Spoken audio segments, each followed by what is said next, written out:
24 hours.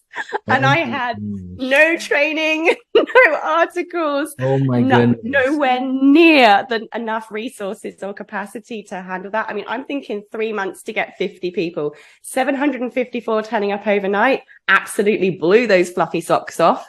And I'm still trying to catch up with myself. Oh my goodness. So you basically launched a public webinar to your existing audience and said, "Hey, It I'm wasn't going." even a webinar, it was a live Oh, stream that I just randomly turned on. oh wow.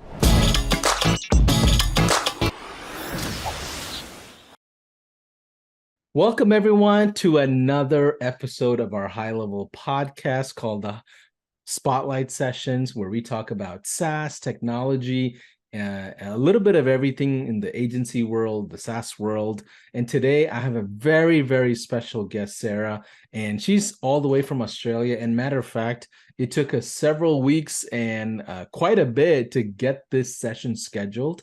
And the reason why I was so adamant about this was because Sarah's story is incredible. Everybody really should know about it. Within about 12 months, she scaled past hundreds and hundreds of SaaS customers.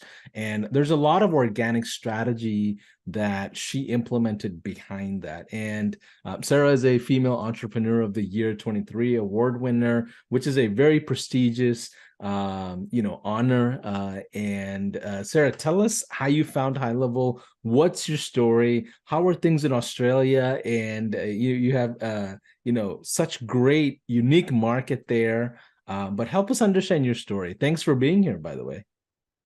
Thank you so much. I cannot wait to share with you just a little bit of the ways that I have managed to get our agency past hundreds of SaaS subscribers in our first 12 months. Paulson, it has been an absolute wicked ride. I only discovered GHL less than 18 months ago. And a friend of mine introduced us to the platform just as we were looking around at providing a new solution to our existing customer base of course creators and educators. And it just so happened to be a few weeks before the first GHL Summit, so 2022. I madly booked an aeroplane ticket. I think I scraped one of the very last tickets that were left for the summit. I got my butt over from Australia to the summit. We were precisely 28 days old when we rocked up at the GHL Summit in Oh my 2022. And goodness. oh my gosh, I remember sitting there and, there's so much was new and I was just taking it all in. My jet lag was just pumping through me like something else. And I remember sitting there when all of the awards were going off and all of you guys were up on stage shaking all the SaaSpreneurs' hands. And I sat there just thinking, this time next year, I'm going to be a SaaSpreneur. I'm going to figure this out. I'm going to learn all this stuff. I've never worked in the SaaS space before. This is my dream. And this is the solution that I know is going to be one of those cogs in the work that's going to bring the dream together. And so we slotted GHL into our existing businesses. And here we are, less than 12 months later. I'm going to be rocking up at the 2023 GHL That's Summit right. on exactly our 1 year birthday. And I'm so excited to have just discovered that I am indeed now a SaaSpreneur and will be picking up an award on the summit this year. So I'm absolutely stoked that we've done this. Now, it has not been easy. It has been a year that I think I've probably grown some of my first grey hairs and most definitely some wrinkles. There has been some sleepless nights, some tears, and some more than the RDA amount of red wine consumed. However, you come along and have these moments when Paulson's like, hey, we know that you're winning an award. We've seen the back end of your system. Holy cow, girl. How did you do this? Because even we're impressed. I was like, all right, let's come on and spill the secret. So today, I'm going to be very, very happy to spill the beans, lift the curtain, so to speak, and just share some of the things that we've done that have been the contributors to our speedy growth in our SaaS system so that hopefully everyone else can listen, get inspired and implement some too. Yeah, and Sarah, I didn't even realize um the last year you were so fresh into the world of High Level. And that's incredible to go past hundreds of clients in less than 12 months. I mean, that's very rare. It's a lot of work. So congrats to you and your team. And I know there were enough failed attempts, enough failed processes, enough failed frustrations to kind of help you crack the code, which ultimately, you stick it out and you have the rewards for it. So big kudos to you. It's not even about the award. It's not even about high level. It's about you building a healthy book of business as an entrepreneur that quite possibly is not easy outside of software, right? So before we go into, I know you're really, really strong on organic marketing, and I really want to talk about organic marketing. But before we get started into that conversation, why SaaS? Because you had an agency style model before, almost a consultative type of approach, from what I understand. Why did you kind of navigate from there to SaaS? Like, what's the difference? Why jump into SaaS from your perspective? Yeah, huge difference. And, already being around for the last 12 months, I think I'm seeing a lot of people who think it's just something you can just turn on and it works. It's a lot more behind it than that. And, we've had to go through this learning curve of it's not as easy as it looks from the outside, right? We all get excited when we get started. But I'm a qualified teacher trainer, curriculum developer, and education consultant. And I've been doing that for over 15 years internationally. I'm postgraduate qualified in education and training, and had established myself for many years a very, very strong reputation in my field as an education consultant, helping everyone from individual course creators creating their own courses, coaching programs, and memberships. So that's what I help people do: take that knowledge and IP out of their heads and commercialize that in their businesses, all the way through to doing that for big corporates, government organizations, universities, colleges, and training organizations. So I've been in that space creating education programs for a very long time at every scale and size that you can possibly comprehend. And as part of that, my natural part of my consulting role as an e-learning specialist also included setting people up on their tech. So helping them get their online school, their learning management system, their email automations, their student progress check-in sequences, and helping them basically set up the entire system of their online education-based business or their online learning-based business, even in a big organization. And so I, over the years, have become quite au fait with tech, I suppose, particularly just for that niche that I work in, at least, helping people set them up on all of the existing platforms that are out there.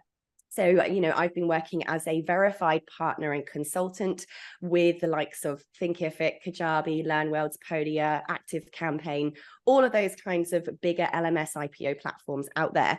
And that has been part of my everyday life. And as you guys probably are aware, we're in the tech space, right? As you know, the prices keep going up. And in COVID time, I started to really get flooded with the feedback from my audience of, Sarah, you've set us up on all these tools. They had to have an LMS here. They had another platform for websites, another platform for funnels. They had another platform for calendars. They had another platform for their email marketing.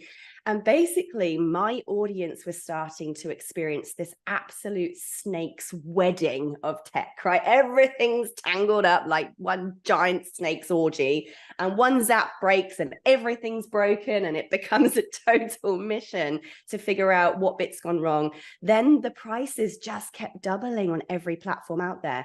And I remember sitting on one of my Zoom calls with my clients. So I have a membership program, my Edupreneur Academy. It teaches people how to run successful course-based businesses. And one of the calls I was running at my monthly workshop, and one of the ladies just said, Sarah, I just can't keep up with all of these tools being tied together and the massive mounting costs. And I had that morning been having the same conversation with my husband. I was growing a huge audience base. So I have at the moment over 280,000 students in my own courses in 181 countries. Now, when you add up what ActiveCampaign were charging me, what Thinkific were charging me, and all these other tools were charging me because they're based on the contacts you have, I was sitting there going, the more successful I am, the more I'm punished by my tech stack, the more restricted I am becoming, to the point at which I'm scared to keep growing. And no business owner wants to be afraid of that, right? That's the one thing we're looking forward to. You get an email about fair usage policy and all kinds of stuff. Yep, we get it. Well, so when my client sat there and I could see the tears in her eyes through the Zoom camera lens, she didn't realize how much that was stinging me too.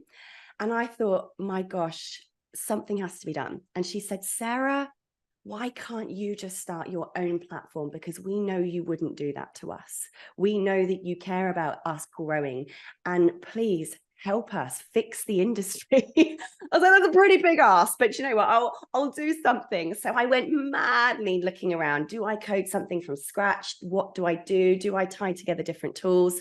And this is when a friend of mine said, Sarah, have you seen High Level? Have you heard of it? I jumped in, I had a look, and my brain just exploded with ideas because of the fact I could see how I could sew on my own little plugins, my own APIs, my own little customizations, build some of the stuff that I'd already built my audience.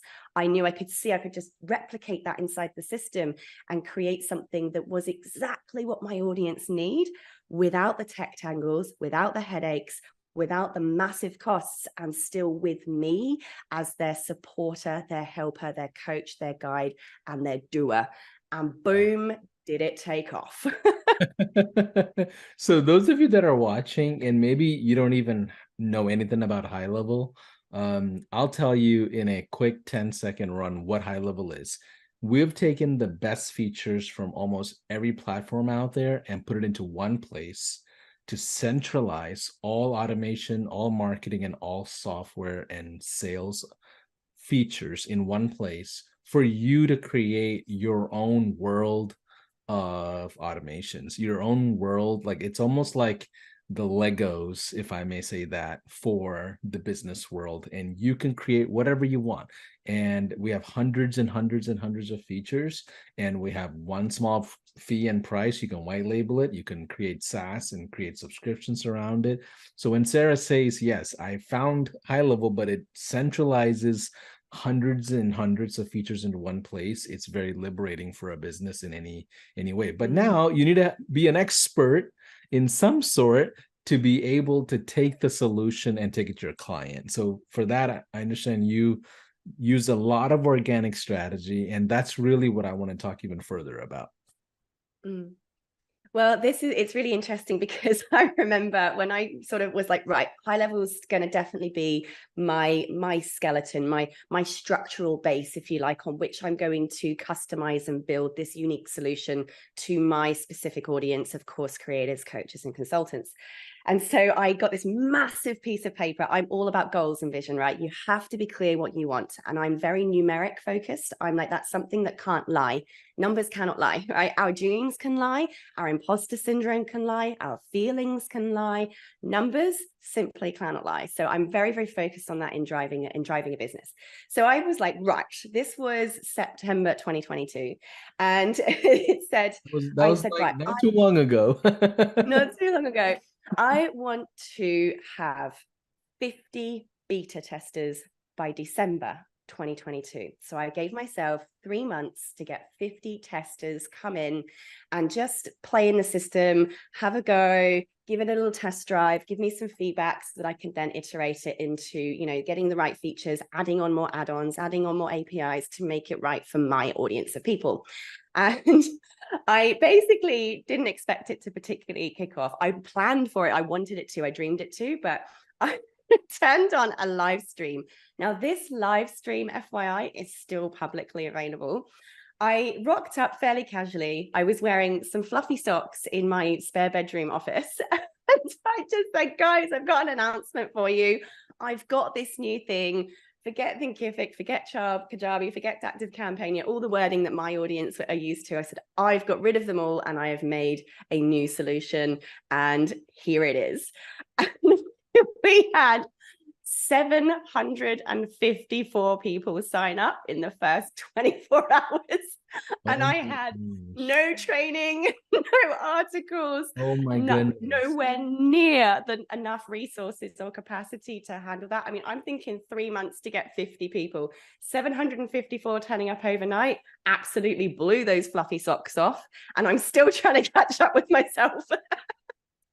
Oh my goodness. So you basically launched a public webinar to your existing audience and said, hey, It wasn't even a webinar. It was a live stream that I just randomly turned on. Oh, wow. Wow. That's incredible. So help us understand the next day? Like, what does onboarding look like? Where did you even start? Like, that's a big mountain of Oh my pieces goodness. to climb. Yeah, and it absolutely was enormous. And so I realized very, very quickly, I'm going to need some help. So I had to go into emergency hiring mode and find people to come on board to help with the onboarding. We have now engaged external support services and an external help desk that marries perfectly with high level. So that's been working really well for us, in addition to the team that we've built, that I'm very glad to say are still all with us. So they've been able to handle the roller coaster ride unbelievably amazingly too. So yeah, really, it was a case of, right, emergency first of all, let's get these training programs in place. So I found, as someone who had already been using a lot of the other tools out there, because as you said, right, what High Level's done is basically replicated what all the things any business might need to run and pop them all in one location. Does everyone need to use all of them? Not necessarily. And again, we have kind of picked out the parts of the platform that our audience most need and highlighted the functionality and use of those. And so I basically sat down and went, well, okay, this bit is very much like this other tool I use. This bit feels really similar to this tool that I've used. So already being familiar certainly helped me be able to respond quickly. And I think a lot of people who come into this tech space having had no tech experience at all are the ones that need to give themselves more time to learn it. And they will, you can, there's plenty of training out there. But I was able to very quickly the next day log in and go, right, very quickly figure it out. And I just turned on Loom and I recorded video after video after video after video. Now, of course, you can buy white label training videos. There's tons of them out there. They're all amazing. But because I had launched to an existing audience who knew and followed me in the way that I teach, for me, it was critical to continue that experience in bringing this software in. And so I personally felt like the best results would come from me continuing to be the teacher of those students. So I just went nuts for about 3 days, record.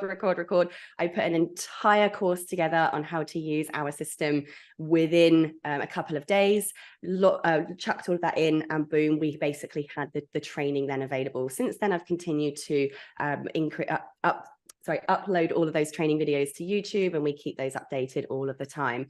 And that was really the biggest part, is getting that onboarding and just getting the staff to get in touch with each of those people retrospectively. And hey, would you like us to do an onboarding call? Now, of course, we've systemized that entirely now, but there it was very much scrambling to catch up with ourselves, and a lot of stuff wasn't ready. And as a result of that, we did have some really bad initial customer experiences. You know, people weren't being put into email automations because there weren't any. There weren't tutorials coming through regularly to help nurture and encourage our users to get into the platform. However, because I'd launched to an audience of people that already knew me, they were fortunately very, very forgiving of that stuff. So it didn't damage my reputation. And we were able to bring some of those people back who were like, okay, can I just come back in a couple of months when it's all ready? And we're very, very, very understanding that I was kind of the victim of my own success.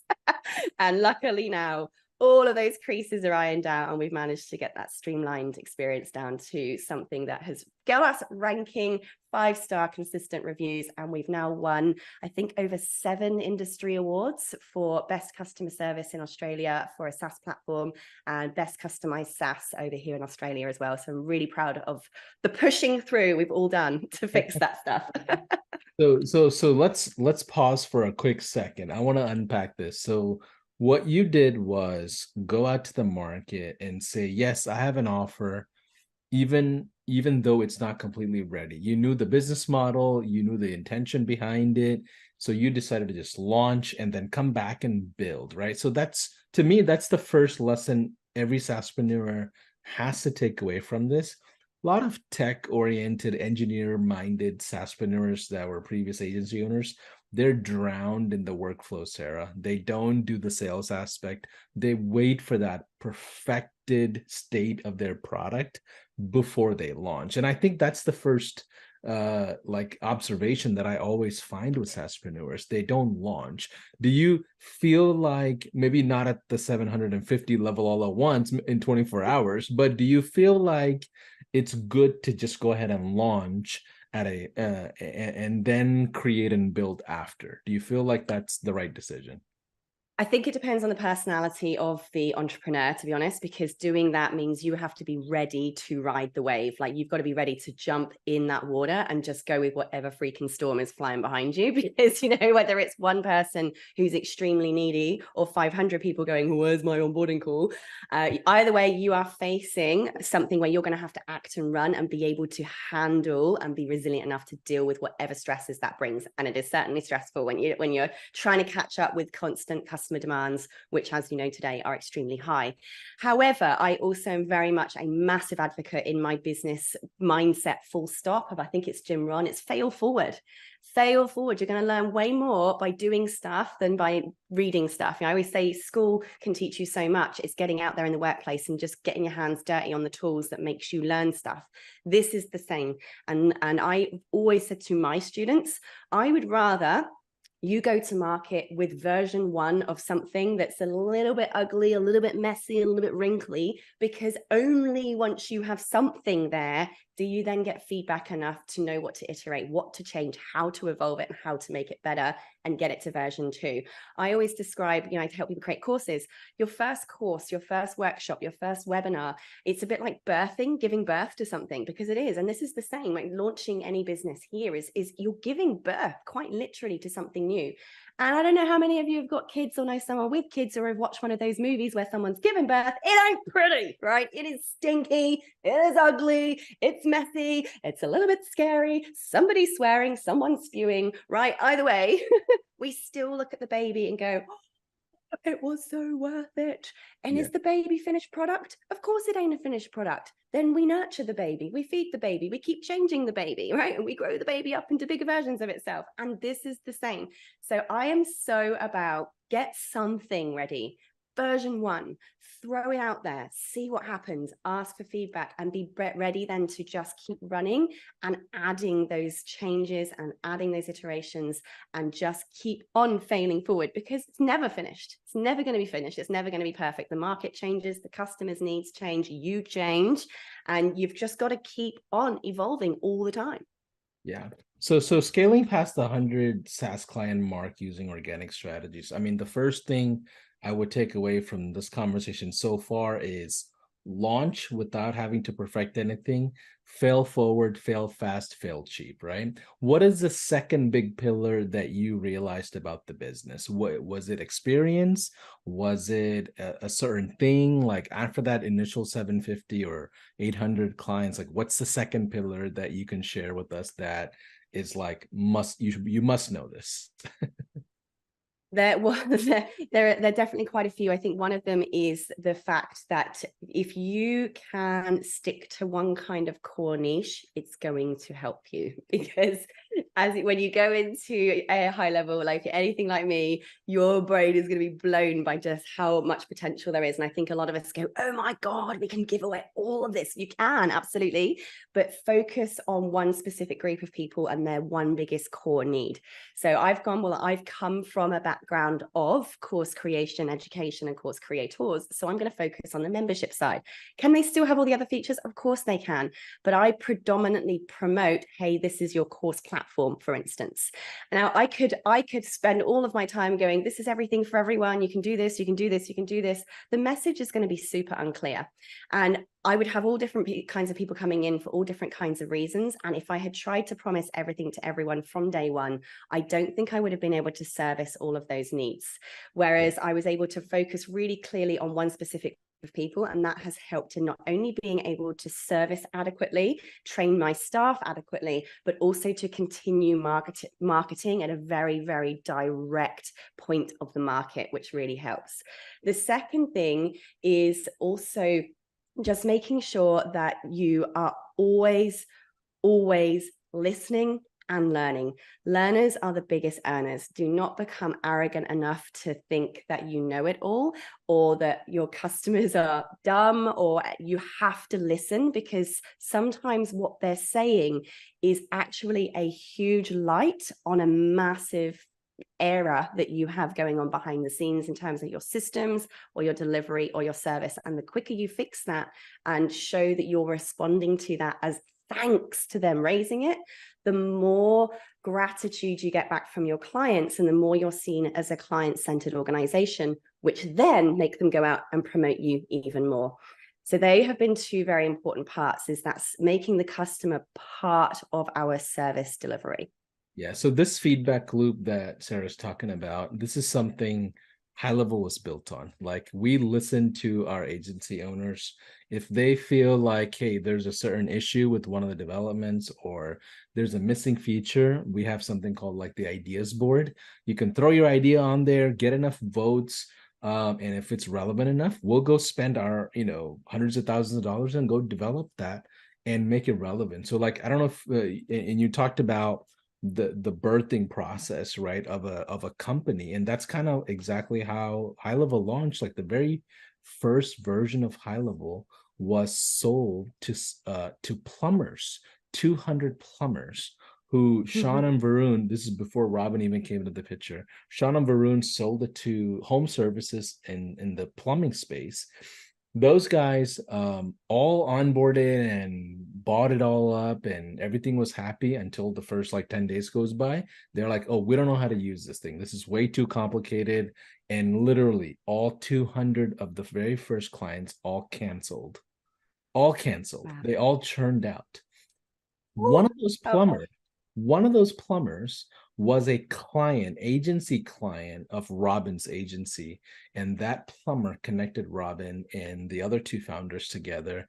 And Robin was like, oh, hey, can I implement this for my other clients outside of plumbing?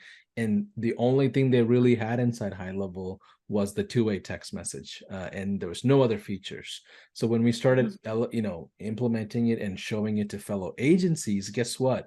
Like you said, we started listening to the agencies. We didn't think, even a brand new agency, we took them seriously of what their feedback was, just the same as the 2,000 client agency that are massive, right? And that feedback loop created the progress we have today. So what you said in both of those points are very relevant to the High Level journey, because that's exactly how we grew.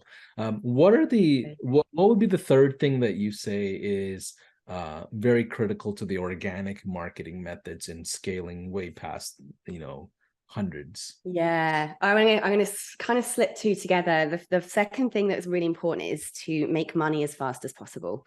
One thing I see a lot of people doing is saying, well, I'm going to put my beta program out there and I'm going to give it away for free in return for feedback. Well, free ain't going to pay the bills to then iterate and do the evolution that then needs to happen afterwards. So please, I recommend you have to make money. If you're not, you cannot survive. This is a business. It's really important that you are making money as quickly as possible. So that was fundamental to us, because all of those people, yes, they had their 2-week free trial, but then they went straight into the payments for their monthly payment for the SaaS. Now, yes, I made it a little bit cheaper for the beta program, but I still charged for that. That money then funded the staff that were then there to help me go in and make the iterations, add on different features, add on different plugins, and so on. That is critical, because if you don't have that, you can't continue the next bit, which is then getting more people through the door. As soon as that tap turns off, so does your business bottom line. All SaaS businesses are going to have churn. They just are. That's just how it is. So you have to have that tap on, not only enough to keep the bankroll going, but also add a little bit extra to cover the churn. That is the people that are going to cancel at the bottom. You have to be aware of that. Now, all businesses are different. We've been quite lucky, not lucky. It's been by design. We've managed to keep our churn rate less than 5% in our first year, which we're really pleased about, considering that there were big holes in our bucket at the beginning, right? We didn't have those systems in place to nurture and keep people. In fact, we just had a big old sieve basically until we got them all in place. So I think we'd have a lot higher numbers today if we'd had some of that in place. But hey, it's good. We got enough people through the door to keep it afloat. Now, with organic marketing, with any marketing at all, I get a lot of customers come to me for my courses and say, I've got this amazing course and it's not making any sales. And I say, okay, well, let's take a look at what marketing you've done. And they're like, I put some posts up on Facebook, I put a blog up. Right. Let's talk about marketing. Yeah, right. So a lot of people think, what's the secret to marketing? What's the secret to getting customers in? There is no secret. The formula to success is so ridiculously simple that people think it's a trick, right? The more people you get in front of, the more you sell. And there is a really clear mathematical formula out there for them, all the logicals out there, and for all the people that think this is really hard, right? Let's pretend you have to get in front of a certain number of people. If you get in front of a certain number of people and you've got a percentage that will buy out of that number of people, that equals a sale. Now, every single business has a different conversion rate. There are so many variables about the way you sell it, how you sell it, who you're selling it to, if you're using the right language and all that other stuff. That's another conversation for another podcast, right? But I always say to people, let's look at the worst case scenario. You want to sell one course, or you want to sell one SaaS subscriber, or you want to sell one agency sale. If you have a conversion rate of 1%, you need to get in front of at least 100 perfect target clients. And a conversion rate of 1%, 100 people means you're going to make one sale. Now, it's very important. They must be the right people. They must have the right message delivered to them in the right sales pitch. Okay. But assuming you've got that bit right, then 100 people in front of at a 1% conversion rate equals one sale. So if you want to make 10 sales, you've got to get in front of 1,000 people. If you want to make 1,000 sales, you've got to get in front of 1 million people, right? I don't know if I've done my maths perfectly there. I'm crap at it, but that's the point. Isn't that suddenly simple? All of a sudden, you're not asking yourself, how am I going to make a sale today? You're asking yourself, how am I going to get in front of 1,000 people this month?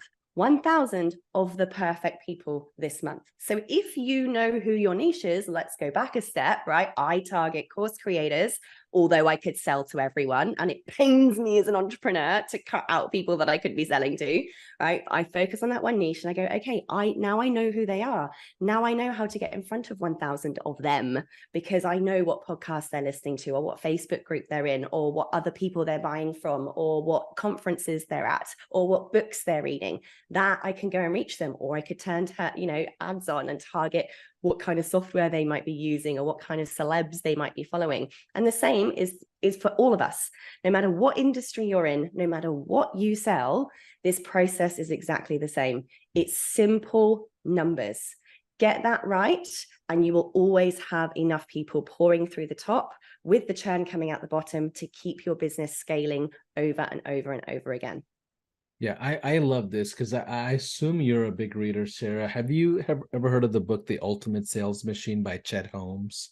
I love it. Yes. It's one of the flagship, pillar books, foundational books, I would say, in the sales world. And the whole gist of it is Chet talks about what's the difference between a great closer versus a good closer. That's really the entire theme of the book, if you ask me.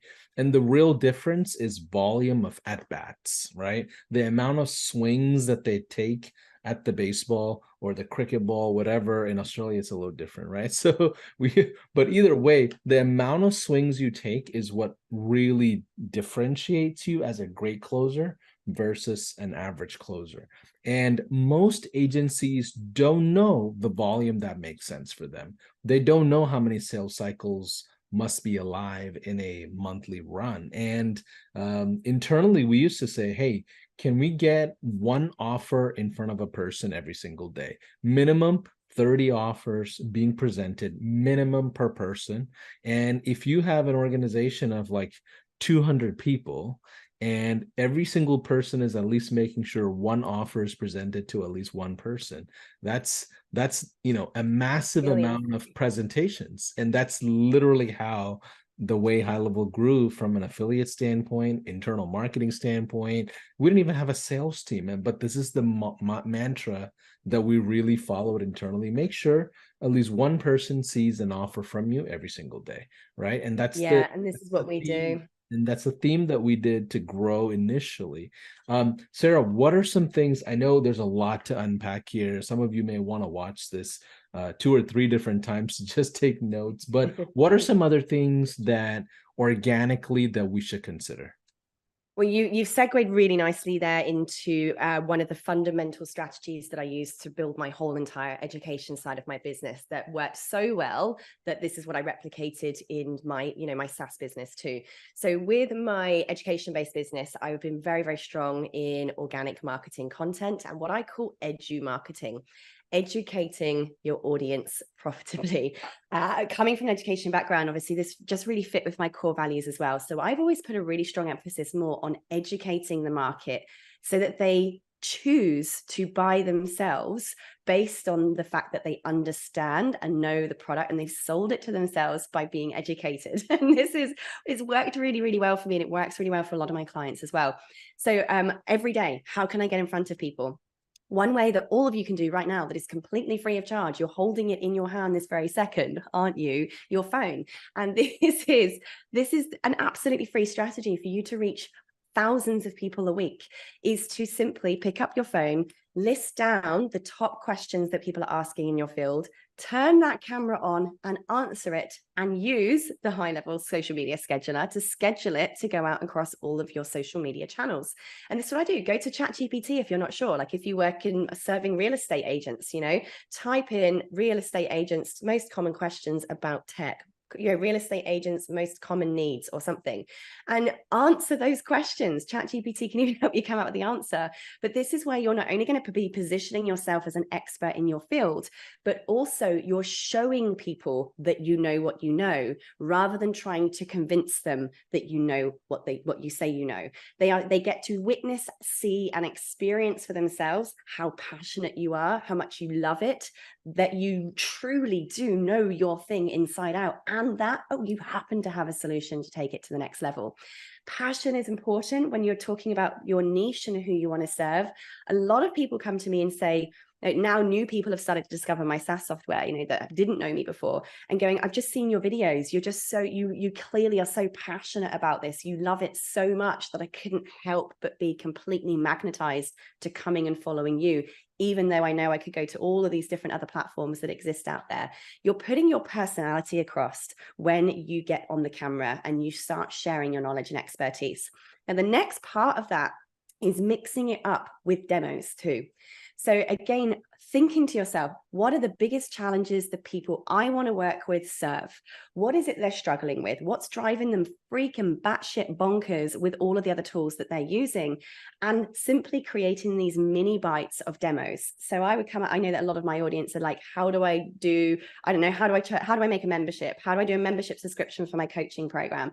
So I would just do a quick video. Here's how to make a membership subscription for your coaching program in 3 minutes using my SaaS software. Boom, turn the screen on, you click here, you click here, you click here, you click here. And if you want to grab your free trial, come and join here and click here, right? It's as simple as that. The showing them the solution, showing them how easy it can be, actually has a cognitive effect in the minds of our buyers when people can see that they are capable of doing something, and that indeed it actually is possible. This creates this sense of vicarious efficacy. This is what it means in the way that we learn as humans. We can see that someone else can do it, therefore our brain goes, ooh, this is possible, which then convinces us that it's possible for us, which is then what enables us to get through any barrier of objection and go and take action on the sale, the opt-in, the free demo, whatever it is that you're popping out there in the call to action. It is amazing. And so many people say to me, but Sarah, I put these videos out and I only get 100 views. No worries. If 100 people rocked up to your sales presentation, wouldn't you be delighted? Of course you would be. You'd be stoked if 100 people rocked up to your webinar or your sales prezo or your sales call. You'd be like, what the heck? This is incredible. So 100 people viewing your video, you're doing something right. Only one of those, remember, if you've niched it correctly, needs to convert to make a sale. You're doing one of those every 10 days. 10 days in a row, you're already smashing your targets, right? It's very, very powerful, and they're there forever. So the next time people go online and type in, how do I do this thing? How do I stop this happening? Ding, up comes your video in your niche, and boom, you get that flow of leads for the rest of time. Yeah, I love this. And when you think of it from an academic standpoint, you have your visual learners, your auditory learners, your kinesthetic, even the emotional ones. And we live in a world in 2023 where everybody's on a screen from literally a young age, almost like forcefully trained to become a visual learner. as a big part of how they consume content. So when you sell SaaS, I think when you do open demos, when you do small snippets of certain aspects of the platforms, and they can literally see it, it creates a different effect on the sales mind, right? And when they do jump into sales, it's really just like, it's very soft selling, because by the time they get to the point of sale, they've already trained themselves on almost everything. Your onboarding becomes a lot more simpler because they've been consuming 6 months of content before they become an active buyer. And the whole entire assembly line becomes a lot more fluid, and that's something that I think we've observed from far, even in our own world, is like certain affiliates that do a better job in essentially providing a lot of education.